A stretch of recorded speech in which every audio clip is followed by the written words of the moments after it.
நாவல் உன்னை தேடி உயிர் வந்தேன். அத்தியாயம் 1 தொடர்கிறது. சென்னையின் அதிகாலை. கடற்கரையை தழுவி வீசிய ஒப்புக்காற்று நகரத்தின் பரபரப்பையே மெதுவாக எழுப்பிக் கொண்டிருந்தது. கிழக்கே சூரியன் தன் செந்நிறக் கரங்களை விரிக்கத் தொடங்கியபோது நகரத்தின் உயரமான கட்டிடங்களுக்கிடையே கண்ணாடியாலான 50 மாடிக் கட்டிடம் ஒன்று தங்க நிறத்தில் மின்னியது. அதன் உச்சியில் பொறிக்கப்பட்டிருந்தது ஆதவன் குளோபல் குரூப்ஸ், இந்தியாவின் மிக வேகமாக வளர்ந்து வரும் நிறுவனங்களில் ஒன்று. அந்த நிறுவனத்தின் தலைவர் ஆதவன் ராஜசேகர். 6 அடி உயரம், மாநிறம், பரந்த தோள்கள், அளவாக வெட்டப்பட்ட தாடி, கூர்மையான மூக்கு, எப்போதும் எதையோ ஆராயும் கழுகு பார்வை. அவன் நடந்தால் செருப்பின் சத்தம் கூட கட்டளையிடுவது போல இருக்கும்.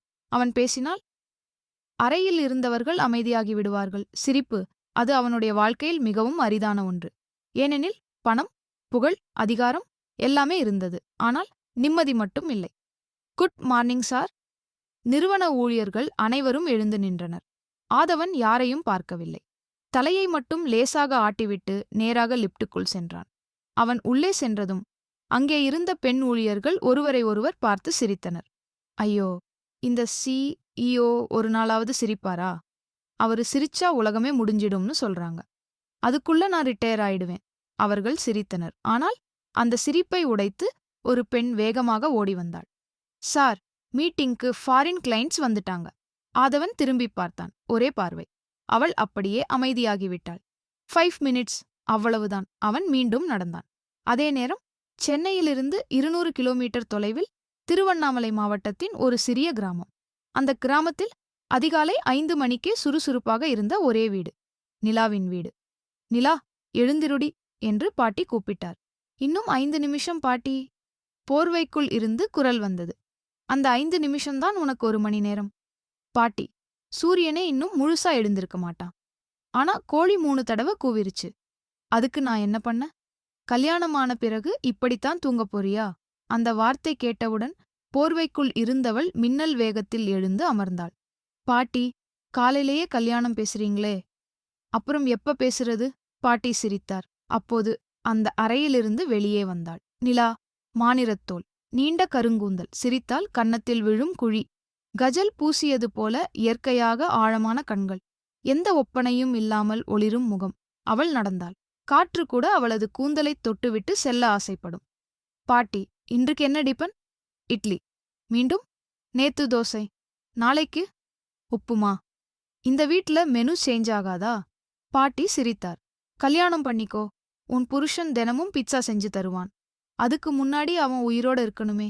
ஏன்? நான் சமைச்சத சாப்பிடணுமே. அந்த வீட்டில் சிரிப்பு வெடித்தது. நிலா அரசு பள்ளி தமிழாசிரியர். குழந்தைகளுக்கு உயிரையே கொடுப்பாள். ஊரே அவளை நிலா டீச்சர் என்றுதான் அழைக்கும். அவள் எங்கே சென்றாலும் அங்கே சிரிப்பு வந்துவிடும். டீச்சர் என்று ஒரு சிறுவன் ஓடி வந்தான். என்ன கார்த்திக்? எங்க அம்மா சொன்னாங்க, நீங்க நாளைக்கு எங்க வீட்டுக்கு வரணுமா? ஏன்? எங்க ஆட்டுக்கு பேர் வைக்கணுமாம். நிலா சிரிப்பை அடக்க முடியவில்லை. ஆட்டுக்கு பேர் வைக்கவும் டீச்சரா?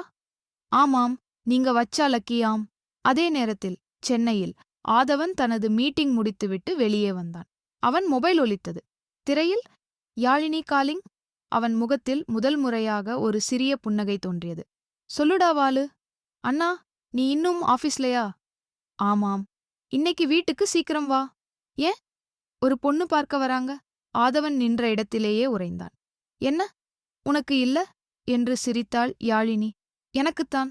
ஆதவன் ஆழமாக மூச்சுவிட்டான். உன்னை? அடடா, அண்ணா பயந்துட்டாரு.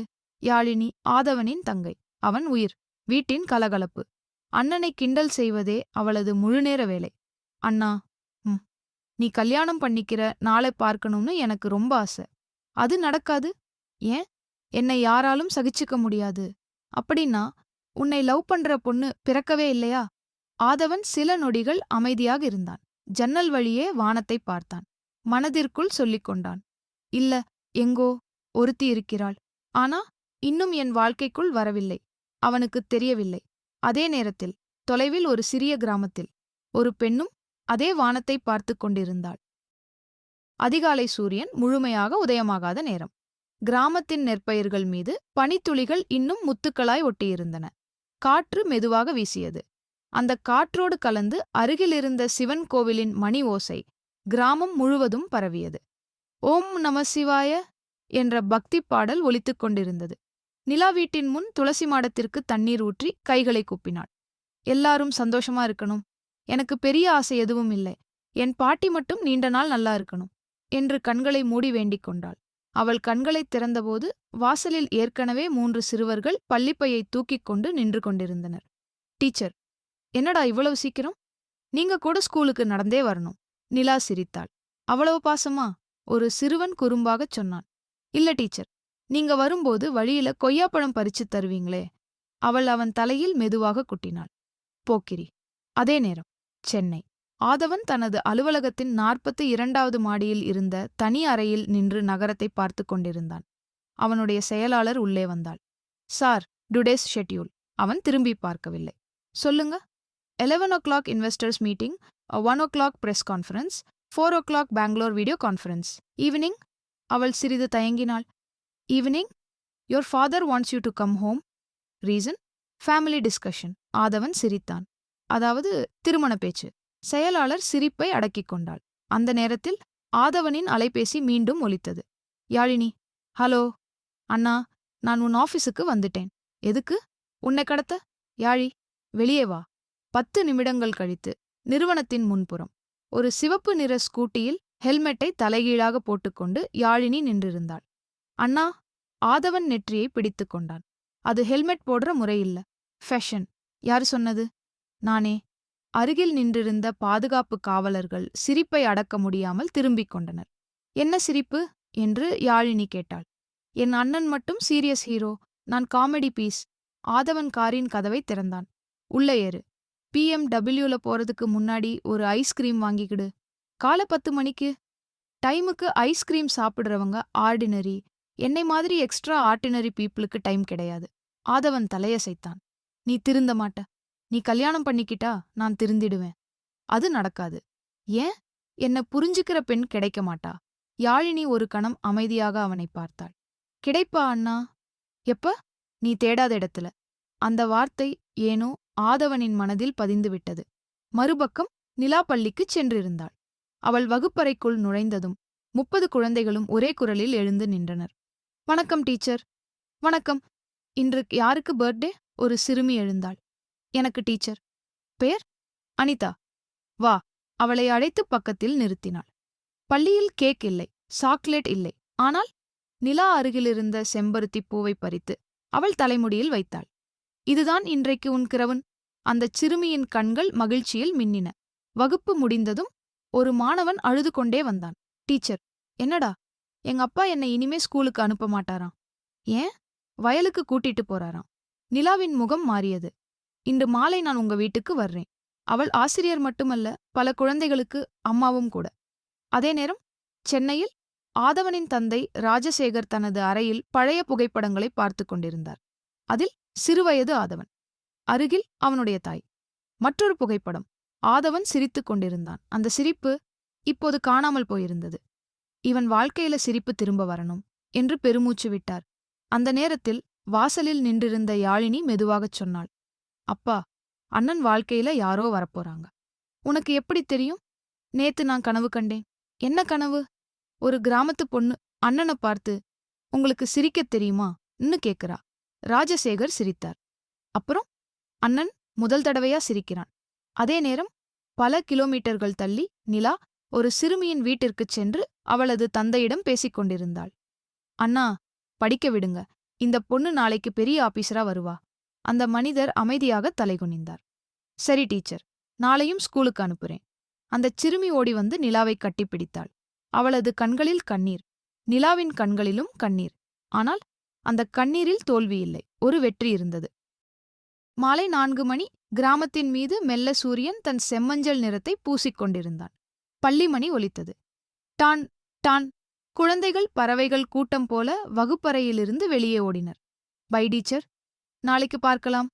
ஹோம் ஒர்க் மறக்காதீங்க என்று சிரித்தபடியே அவர்களை வழியனுப்பினாள் நிலா. அனைவரும் சென்ற பிறகும் ஒரே ஒரு சிறுவன் மட்டும் பள்ளிவாசலில் நின்று கொண்டிருந்தான். கார்த்திக். என்னடா? எங்க அம்மா இன்னும் வயலிலிருந்து வரல. அதுக்காக இங்க நிக்கிறியா? அவன் அமைதியாக தலையாட்டினான்.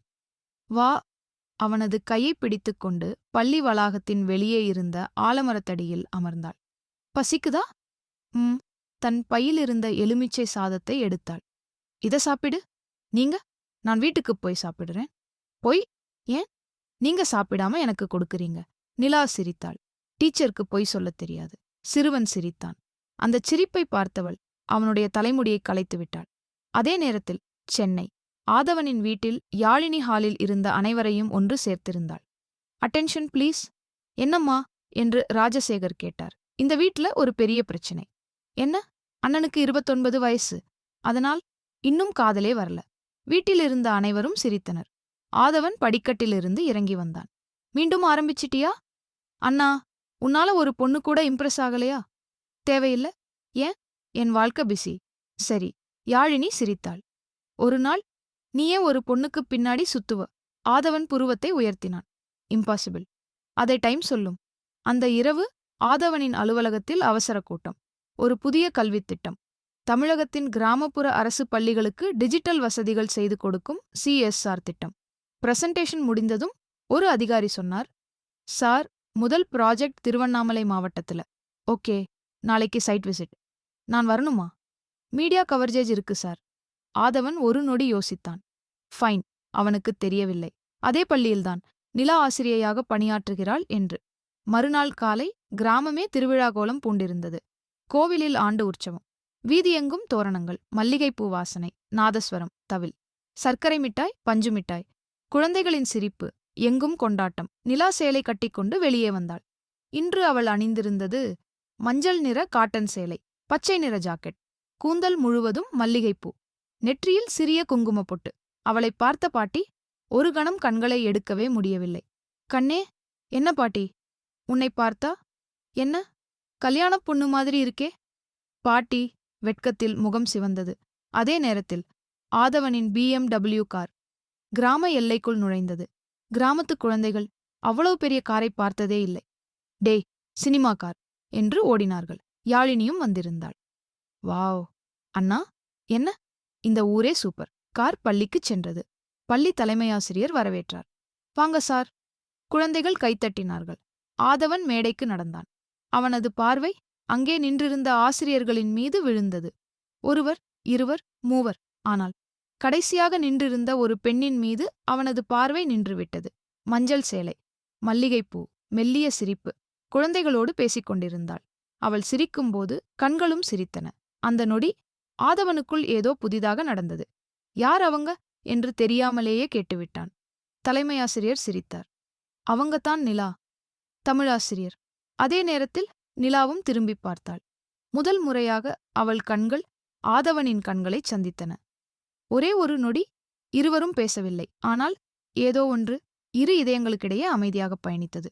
நிலா உடனே பார்வையை திருப்பிக் கொண்டாள். எவ்வளவு சிடுமூஞ்சி என்று மனதிற்குள் சொல்லிக் கொண்டாள். ஆதவன் மட்டும் அவள் சென்ற திசையையே பார்த்து கொண்டிருந்தான். யாழினி அதை கவனித்துவிட்டாள். அவள் மெதுவாக அண்ணன் அருகில் வந்து, அண்ணா, ப்ராஜெக்ட் பிடிச்சிருக்கா? இல்ல என்று சிரித்தாள். ப்ராஜெக்ட் டீச்சரா? ஆதவன் அவளை முறைத்துப் பார்த்தான்.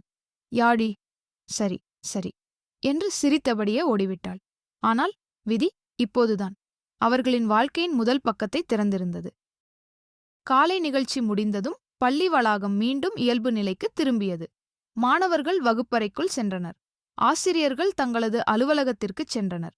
ஆனால் ஆதவனின் பார்வை மட்டும் இன்னும் அந்த மஞ்சள் நிறச் சேலையிலேயே நின்றிருந்தது.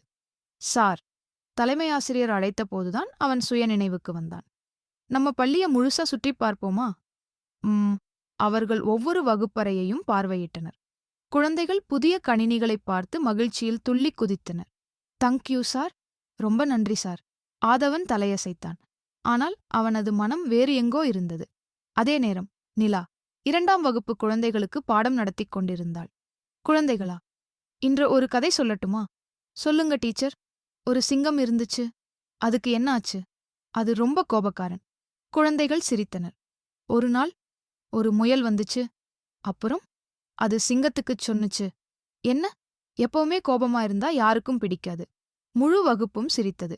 அந்த நேரத்தில் வாசலில் நின்றிருந்த ஆதவனுக்கும் அந்த வார்த்தைகள் தெளிவாக கேட்டன. நிலாவுக்கு அவன் அங்கே இருப்பது தெரியவில்லை. அப்படிப்பட்ட சிங்கத்துக்கு என்ன ஆனது தெரியுமா? என்ன டீச்சர்? அதுக்கு ஒரு நல்ல நண்பன் கிடைச்சான். அப்புறம் அவன் சிரிக்க கத்துக்கிட்டான். ஆதவனின் உதடுகளில் தெரியாமலே ஒரு சிறிய சிரிப்பு பிறந்தது.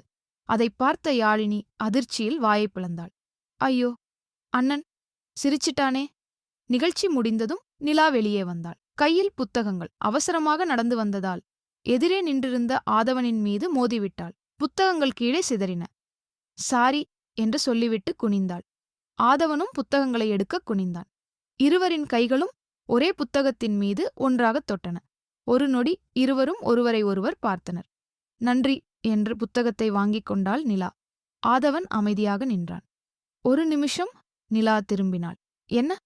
நீங்க குழந்தைகளுக்குச் சொன்ன கதை. நல்லா இருந்துச்சு. நிலா சிரித்தாள். நன்றி. ஆனா என்ன? எல்லா சிங்கங்களும் கோபக்காரங்கல்ல. நிலா புருவத்தை உயர்த்தினாள். எல்லா முயல்களும் புத்திசாலிகளும் இல்ல. ஆதவன் பதிலடி கொடுத்தான். அப்படியா? ஆமா. அப்போ என்ன? உங்களைப் பார்த்தா அந்த கதையில இருந்த சிங்கம் ஞாபகம் வருது. யாழினி சிரிப்பை அடக்க முடியாமல் ஓடிவிட்டாள். ஆதவன் மட்டும் முதல் முறையாக ஒரு பெண் தன்னிடம் இப்படி பேசியதைப் பார்த்து வியந்தான். நான் கிளம்புறேன் என்று நிலா நடக்கத் தொடங்கினாள். ஒரு நிமிஷம் மீண்டும் அவன் அழைத்தான். என்ன? உங்க பேர் தலைமை ஆசிரியர் சொல்லிட்டாரே. முழுப்பேர் நிலா. அவ்வளவுதானா? நிலாவுக்கு வேற பேரு தேவையா? என்று சிரித்துவிட்டு நடந்து சென்றாள்.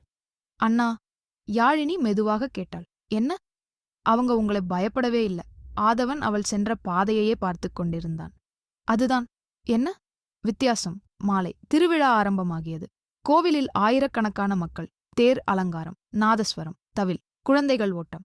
முழு ஊரும் திருவிழா கொண்டாட்டத்தில் மூழ்கியது. நிலா பாட்டியுடன் கோவிலுக்குச் சென்றாள். அதே நேரத்தில் ஆதவனின் குடும்பமும் அழைக்கப்பட்டிருந்தது. யாழினி உற்சாகமாக எல்லாவற்றையும் பார்த்து கொண்டிருந்தாள். அண்ணா, இங்க வாங்க என்று அழைத்தாள். ஆதவன் திரும்பி நடந்தான். அதே நேரத்தில் கோவிலின் யானை திடீரென மிரண்டு ஓடத் தொடங்கியது. ஓடுங்க என்று மக்கள் அலறினர். குழந்தைகள் சிதறி ஓடினர். ஒரு சிறுமி மட்டும் யானையின் பாதையில் நின்று அழுது கொண்டிருந்தாள். அதைப் பார்த்த நிலா ஒரு நொடி கூட யோசிக்கவில்லை. அவள் அந்த குழந்தையை நோக்கி ஓடினாள். அதே நேரத்தில் மறுபுறத்திலிருந்து ஆதவனும் மின்னல் வேகத்தில் ஓடினான். இருவரும் ஒரே குழந்தையை காப்பாற்ற ஒரே நேரத்தில் பாய்ந்தனர். அடுத்த நொடி என்ன நடந்தது? குழந்தை காப்பாற்றப்பட்டாளா? ஆதவனும் நிலாவும் மோதிக்கொண்டார்களா? அல்லது விதி அவர்களின் வாழ்க்கையை மாற்றும் முதல் சம்பவத்தை எழுதிவிட்டதா? நாவல் உன்னை தேடி உயிர் வந்தேன் தொடரும். இதுவரை நீங்கள் கேட்ட அத்தியாயம் 1 பிடித்திருந்தால் லைக் அண்ட் ஷேர் பண்ணுங்கள். இந்நாவலை தொடர்ந்து கேட்க விரும்பினால் எமது சேனலை சப்ஸ்கிரைப் பண்ணுங்கள். விரைவில் அடுத்த அத்தியாயம் தொடரும்.